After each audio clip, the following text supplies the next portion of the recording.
प्रदेश अध्यक्ष जी है senior Congress leader और पूर्व स्पीकर कुलदीप शर्मा जी से जो है वो मिलते हुए नजर आ रहे हैं। जो है यहाँ पर जो है वो मौजूद हैं और यहाँ पर देख सकते हैं आज जो है वो जिला अध्यक्ष शहरी जो है पराग गाबा जी के जन्म दिवस है। यहाँ पर सुखमणी साहब जी का श्री सुखमणी साहब जी का पाठ जो है वो रखा गया है और इसी शुभ अवसर पर जो है उनको बधाई देने पहुँचे प्रदेश कांग्रेस प्रदेश अध्यक्ष महेंद्र राव जी और करनाल से चुनाव लड़ चुकी सुमिता सिंह जी भी जो है वो यहाँ पर मौजूद हैं और नार सिंह संधू जी भी जो है यहाँ पर मौजूद हैं और बख्शीश जी भी सभी के सभी जो है वो आज यहाँ पर पहुँचे हैं पराग गाबा जी को बधाई देने। और इस मौके पर जो है श्री सुखमणी साहब जी का जो है वो पाठ करवाया जा रहा है और यहाँ पर जो है वो कांग्रेस नेता जो है वो पटका डालकर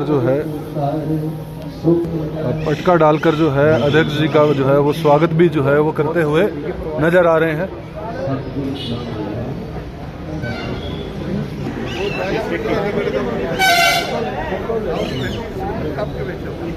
आप भी खड़े हो दीदी, आपकी भी लेनी है। इधर देखो एक सेकंड। Yes ma'am. और सभी जो हैं वो मिलते हुए नजर आ रहे हैं प्रदेश अध्यक्ष जी से।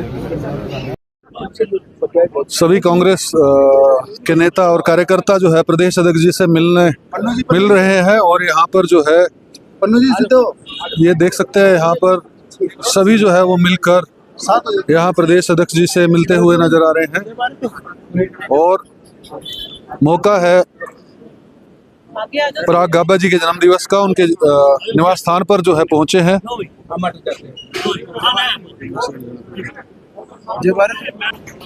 पराग गाबा को भी जो है वो बुके देकर जो है वो स्वागत करते हुए नजर आ रहे हैं कांग्रेस के नेता और कार्यकर्ता।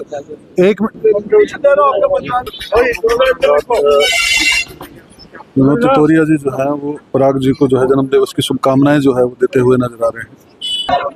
ये जो है देख सकते हैं यहाँ पर पराग गाबा जी के जन्म दिवस पर जो है ये सुखमणी साहब का पाठ जो है वो यहाँ पर जो है वो हो रहा है और काफी संख्या के अंदर कांग्रेस कार्यकर्ता जो है वो यहाँ पर आप देख पा रहे हैं कि पहुंचे हुए हैं। देख सकते हैं आप तस्वीरें यहाँ पर जो है करनाल कांग्रेस कार्यालय से तस्वीरें देख रहे हैं जहाँ पर जो है पराग गाबा जी जो है वो यहाँ पर आपको जो है वो दिखाई दे रहे हैं। यहाँ पर प्रदेश अध्यक्ष जी जो है नरेंद्र राव जी यहाँ पर पहुंचे हैं और शुभकामनाएं देने पहुंचे हैं। क्या कहना चाहेंगे, आइए जानते हैं। सर, आज पराग गाबा जी का जो है जन्म दिवस है, इस शुभ अवसर पर आप यहाँ पर पहुंचे, क्या कहना चाहेंगे? देखिए, आज सबसे पहले तो हमने वाहेगुरु के मत्था टेक करके आशीर्वाद लिया जो इन्होंने आज एक अपने जन्मदिन के शुभ अवसर पर धार्मिक कार्य का आयोजन किया, पाठ का आयोजन किया।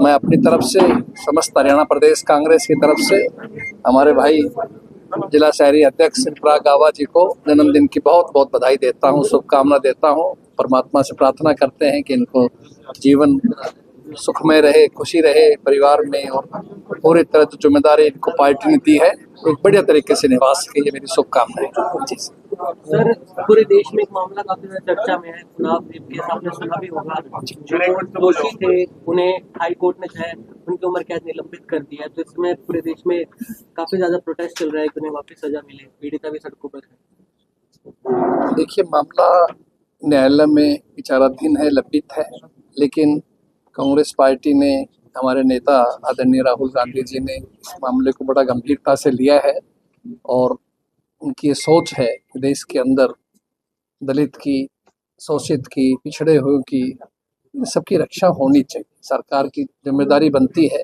कि इनका विशेष रूप से ध्यान रखा जाए और ऐसा कोई कार्य अगर गलत हुआ है तो कोई भी व्यक्ति हो, दोषी को बख्शा नहीं जाना चाहिए, सख्त सजा देनी चाहिए और सरकार का एक पूरी तरह से नजर आना चाहिए कि सरकार पीड़ित के साथ है। इस मामले में मैं यही कह पाऊंगा कि उनको न्याय मिलना चाहिए। और आज न्यायालय का फैसला भी आया है, सुप्रीम कोर्ट से अपील भी पेंडिंग कैंसिल की है, तो इसलिए हमें उम्मीद है, न्यायपालिका पूरा भरोसा है कि उनको न्याय मिलेगा। सर, अरावली पर्वत श्रृंखला पर क्या कहना चाहेंगे? ये जो पूरा का पूरा एक ही प्रश्न है आप दोनों का। कांग्रेस का क्या स्टैंड है? देखिए, अरावली आप जानते हैं एक बहुत ही महत्वपूर्ण लाइफ लाइन है, ये कहा जाए, हमारे सबके जीवन रेखा जुड़ा हुआ है। बड़ा अफसोस है इस बात का कि केंद्र सरकार की सिफारिश जो की गई उसमें 100 मीटर तक के पहाड़ी से उससे ऊपर कोई अरावली मानने की सिफारिश की गई। ने अपनी डेफिनेशन पे स्टे लगा दिया। आज सुप्रीम कोर्ट का डिसीजन आना था, अभी उन्होंने अपनी पुराना जो ऑर्डर था डेफिनेशन का रोक उस पे स्टे लगा आगे फैसला आगे होगा। अब मैं भी सुन नहीं पाया, सफर में था। बिल्कुल इस बात का स्वागत योग्य फैसला है, और हम पहले भी कह रहे थे कि हमें न्यायपालिका भरोसा है, और माननीय सुप्रीम कोर्ट से भी निवेदन था हमारी कांग्रेस पार्टी की तरफ से भी। हमारे नेता अध्यक्ष आदरणीय खड़गे जी, आदरणीय राहुल जी बड़े गंभीरता से इस विषय को लिया हुआ था। पूरा खास तौर से गुजरात, राजस्थान, हरियाणा, दिल्ली, जो भी प्रदेश इसके आते हैं, वो सभी बड़ी चिंतनीय विषय था। हमने भी अपना कार्यक्रम, हमारे 3 खास तौर से पार्लियामेंट, हमारी भिवानी, महेंद्रगढ़, गुड़गांव और फरीदाबाद, और 27 हमारी जो है ये विधानसभा है, 8 हमारे जिले हैं जो खास तौर से प्रभावित होते हैं, उन सब ने हमने कार्यक्रम बनाया हुआ था। लेकिन हम आज इसी का इंतजार कर रहे थे। कल मेरी इस विषय में हमारे पार्टी के शीर्ष नेतृत्व से बातचीत हुई थी, आदित्य हुड्डा साहब से मेरा डिस्कशन हुआ, अन्य नेताओं से भी सब बातें हुई। सभी ने ये कहा था कि आज हम कोर्ट का रवैया देख करके उसके बाद हम डिसीजन करेंगे। राजस्थान में बहुत बड़ा आंदोलन चल रहा है, हम लोगों ने भी ये फैसला किया है कि हर हालत के अंदर हम इस मामले को गंभीरता से लेंगे, आम जनता तक पहुंचाएंगे, क्योंकि उसका बड़ा जरूरत है। अरावली अगर नष्ट होती है तो न केवल जीव जंतु, पक्षी, बहुत से जानवर, और आपकी जो गर्म हवाओं से रोग, कहीं बारिश का प्रभाव से उसमें भी असर पड़ना, दिल्ली को खतरा, पर्यावरण को नुकसान होना और प्रदूषण बढ़ना आदि आदि ऐसे अनेकों नुकसान हैं जो किसी भी हालत में सहन सकती होगी। आने वाली भविष्य के लिए, पीढ़ी के लिए बड़ा खराब होगा। इसलिए हमारा यही निवेदन है सुप्रीम कोर्ट से भी। अच्छा है आज स्टे दिया उन्होंने कि आगे भी ध्यान रख करके ऐसा कोई फैसला नहीं होना चाहिए जो आम जनता के नुकसान में हो, अहित में हो। सर, इसी से जुड़ा एक प्रश्न है कि अगर दिल्ली को देखेंगे 800 से प्लस AQI जो है बता रहे हैं, कहीं पे 500 है, 600 है, 800 है। अगर दिल्ली के आसपास देखेंगे 100-150 किलोमीटर में तो 200, 250, 300 AQI हो गया है, जो कि 60 के आसपास होना चाहिए, 60 से 100 के बीच ही होना चाहिए। तो क्या सरकार को ये दिख नहीं रहा, उससे ऊपर जो है ऐसा फैसला लेके आती है जिससे कि पूरा नेचर ही डिस्टर्ब हो जाएगा?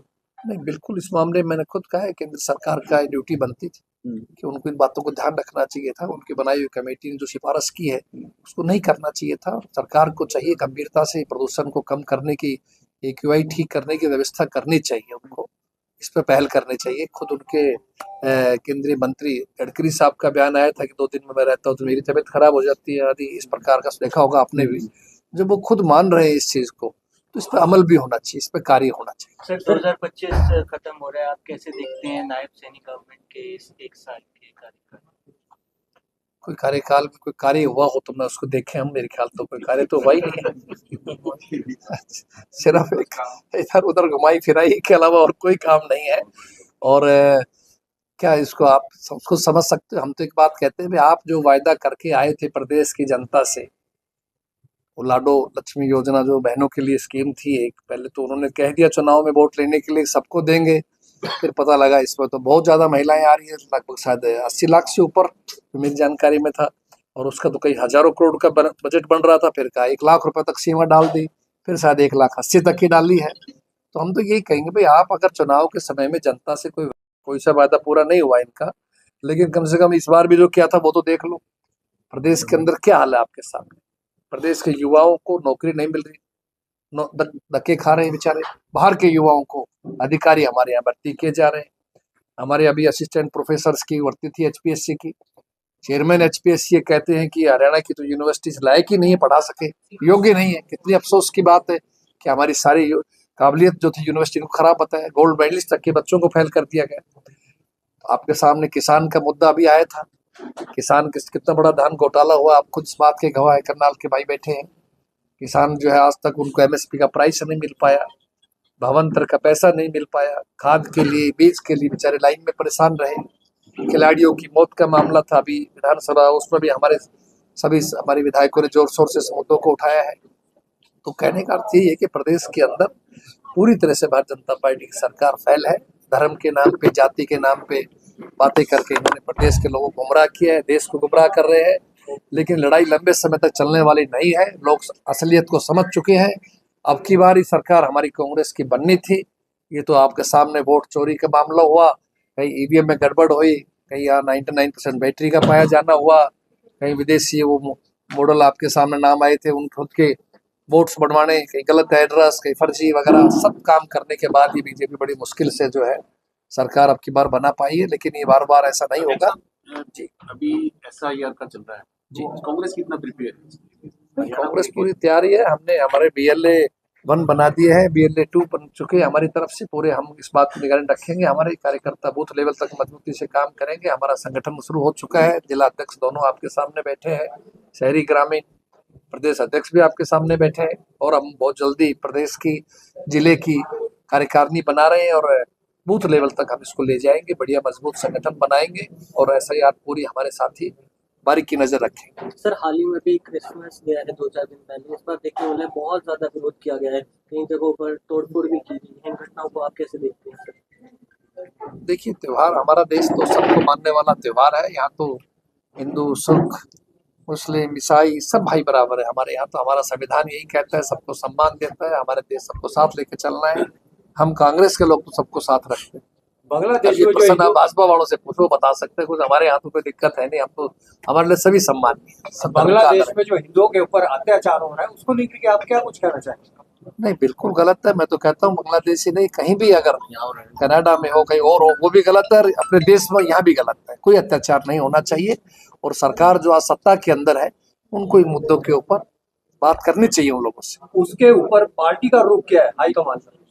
हाईकमान का रुख तो आपके सामने ही है। हम लोग स्पष्ट रूप से इन चीजों का विरोध करेंगे। कहीं भी कोई होता है, अगर हिंदुस्तान में कोई भी व्यक्ति, केवल एक हिंदू की बात नहीं है, हम तो कहते हैं जो भाई हिंदुस्तान का रहने वाला है, किसी भी धर्म संबंध रखता हो, हिंदू हमारे लिए आदरणीय है, हमारे भाई है। लेकिन और भी कोई हो तो भी हम उसके लिए, हमारी सरकार को स्टेप उठाना चाहिए और उनके लिए मदद करनी चाहिए। कनाडा के अंदर हिंदुओं ने जब इस प्रकार का विरोध प्रदर्शन किया, बांग्लादेश के अंदर जो हिंदुओं पर अत्याचार हो रहे हैं, तो उसके अंदर कुछ ऐसे तत्वों ने अराजकता फैलाने का प्रयास करा। इस बारे में क्या कहेंगे? देखिए, ये जो सरकार है, आपको आज केंद्र की जो सरकार है, इनका दायित्व बनता है इस विषय के अंदर। उनको समकक्ष सरकार से बात करनी चाहिए और अपने देश के कोई भी नागरिक किसी भी देश में अगर रहता हो, कनाडा हो, अमेरिका हो, जिन देशों में है, उनकी सुरक्षा निश्चित करनी चाहिए। ठीक है।